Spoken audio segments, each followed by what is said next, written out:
जय श्री कृष्णा। दोस्तों, स्वागत है आपका हमारे YouTube चैनल पे। आज एक बार फिर से आपके लिए लेके आए हैं एक नई कहानी। इस कहानी को सुन के आपकी आंखों में अगर आंसू आ जाते हैं तो समझ जाना कि आपके दिल में साक्षात श्री कृष्ण वास करते हैं। एक शिक्षक थे, वो अपने छात्रों को एक कहानी सुना रहे थे और वो ये थी कि एक जहाज में बहुत सारे लोग बैठे हुए थे।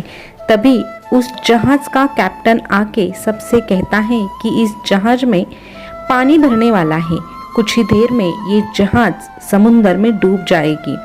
एक छोटी बोट हमें बचाने के लिए आ रही है, उसमें हमें जल्दी जल्दी जाना पड़ेगा, नहीं तो हमारी मौत निश्चित है। अभी ये बात सुन के सारे लोग घबरा गए और अपने प्राण बचाने के लिए भागने लगे। तभी एक एक करके सब बाहर आए। अभी जहाज में बस 2 ही लोग बचे थे। हाथ में हाथ लेके हुए वो बैठे थे और वो दोनों पति पत्नी थे। अभी जो बचाने वाली बोट थी उसमें एक ही जन जा सकता था। तभी उस आदमी ने उस औरत को धक्का दिया और वो आदमी उस बोट में बैठकर अपनी जान बचा के चला गया और देखते ही देखते वो जहाज समुंदर में डूब गई। बस डूबते डूबते उस औरत ने उस आदमी से कुछ कहा और उसके जो आखिरी शब्द उसने बोले थे, और ऐसा कह के वो शिक्षक रुक गए और उन्होंने अपने छात्रों से पूछा, अभी तुम लोग बताओ, उस आदमी ने जब उस औरत को मरने के लिए छोड़ दिया तो उस औरत ने उस आदमी से क्या कहा होगा? तभी सारे बच्चे शोर मचाने लगे। कोई कहने लगा, उसने कहा होगा कि मैंने तुम पे कितना भरोसा किया था और तुमने मुझे मरने के लिए छोड़ दिया। अरे मैं तो पछता रही हूँ तुमसे शादी करके। ऐसा हर कोई उस आदमी के बारे में बोलने लगा। बस यहाँ पे हर कोई उसके बारे में नकारात्मक ही बोल रहा था और उसके बारे में नकारात्मक ही विचार कर लिया था।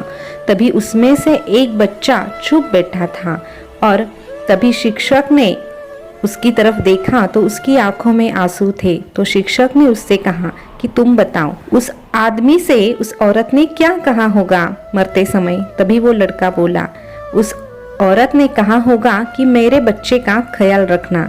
तभी शिक्षक की आंखों में भी आंसू आ गए और शिक्षक ने पूछा कि क्या तुम ये कहानी जानते हो? तभी वो बच्चा बोला, नहीं, ये कहानी तो मैं नहीं जानता कि आगे क्या हुआ, लेकिन हाँ, मेरे साथ ऐसा ही हुआ है। साल भर पहले मेरी माँ गुजर गई और तभी जब मेरी माँ आखिरी सांसें गिन रही थी तभी मेरी माँ ने मेरे पिताजी से यही कहा था कि मेरे बच्चे का ख्याल रखना। तभी ये बातें सुन के उस शिक्षक ने उस बच्चे की आंखें पोंछी और आगे की कहानी बताना शुरू कर दिया। आगे शिक्षक कहते हैं कि हाँ, वो आदमी जब अपने घर वापस लौटा तभी सारे लोग उसकी तरफ ऐसे देख रहे थे मानो अभी उसे मार डालेंगे। सब लोग कह रहे थे, कैसा पति है, अपनी पत्नी को मरते हुए छोड़कर यहाँ चला आया। और ये बातें उसके घर पे जो 5 साल की बच्ची थी उसने भी सुन ली थी। वो आदमी अपने बच्ची के पास आया, उसे गले लगाया और उसे गले लगा के उसे आसरा, उसे सहारा देने लगा।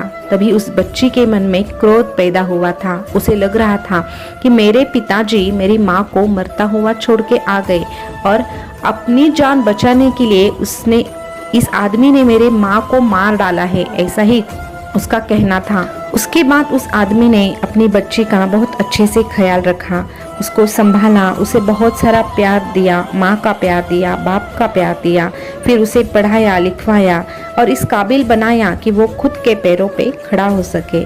और कुछ समय बाद उसकी शादी भी करवा दी। एक अच्छे खानदान में एक अच्छे लड़के से उसकी शादी करवा दी। अब वो लड़की शादी करके अपने घर चली गई, लेकिन उसके मन में जो बाप के प्रति नफरत थी वो कम नहीं हुई थी। ऐसे ही कुछ महीनों बाद उस आदमी की यानी कि उस लड़की के पिताजी की भी मौत हो गई और ये खबर सुनते ही वो लड़की अपने पिता के घर आई। फिर अंतिम संस्कार किया और कुछ दिनों बाद वो अपने घर वापस लौटना चाहती थी। तभी उस घर में उसको अपने पिताजी की डायरी मिली और वो डायरी देख के वो एकदम से चौंक गई, क्योंकि जब उसने वो डायरी पढ़ी तो उस डायरी में उस आदमी ने हर पन्ने पे अपनी पत्नी को याद किया था, उसके ही बारे में लिखा था और आखिरी में उसने ये भी लिखा था कि उस दिन उस जहाज में मैं भी तुम्हारे साथ मरना चाहता था, मैं भी तुम्हारा साथ नहीं छोड़ना चाहता था, लेकिन तुमने हमारे बच्चे की कसम दे दी और मुझे जीने के लिए मजबूर कर दिया।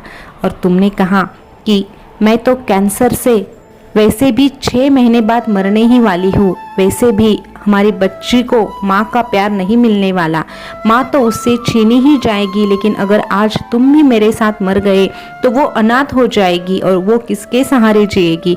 इसीलिए हमारे बच्चे के लिए तुम्हें जीना होगा और इसीलिए हमारे बच्चे के लिए मैंने ये बहुत बड़ा फैसला किया। लेकिन उस दिन तुम मरी, लेकिन मैं तुम्हारी याद में हर रोज़ मरता हूँ। और अब इस बच्ची के सामने, इस लड़की के सामने उसके पिताजी की सच्चाई थी और उसकी आंखों में आज पहली बार उसके पिताजी के लिए प्यार आया था। लेकिन वो प्यार देखने के लिए उसके पिताजी उसके पास नहीं थे। पिताजी का त्याग आज वो समझ पाई, लेकिन अफसोस की बात है कि उसके हाथ में वो समय नहीं था और एक गलतफहमी की वजह से उसने अपने पिताजी से एक प्यार भरा शब्द भी नहीं कहा था। तो दोस्तों, इस कहानी से हमें भी बहुत बड़ी सीख मिलती है कि हमारे साथ भी कभी कभी ऐसा ही होता है।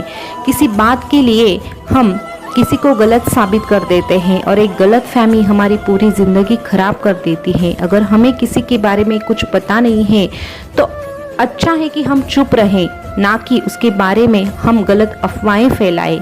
अगर कोई गलत बात करता है, अगर कोई गलत व्यवहार करता है तो शायद उसकी परिस्थितियां ही वैसी हो और वो परिस्थितियां उसको मजबूर कर देती है वैसा बर्ताव करने के लिए। तो दोस्तों, ये कहानी आपको कैसे लगी कमेंट करके ज़रूर बताइएगा और ऐसी ही कहानियाँ सुनने के लिए हमारे चैनल को सब्सक्राइब भी कीजिएगा। फिर मिलेंगे नई कहानी के साथ, तब तक के लिए बोलते रहिए जय श्री कृष्णा, जय श्री कृष्णा। शुक्रिया।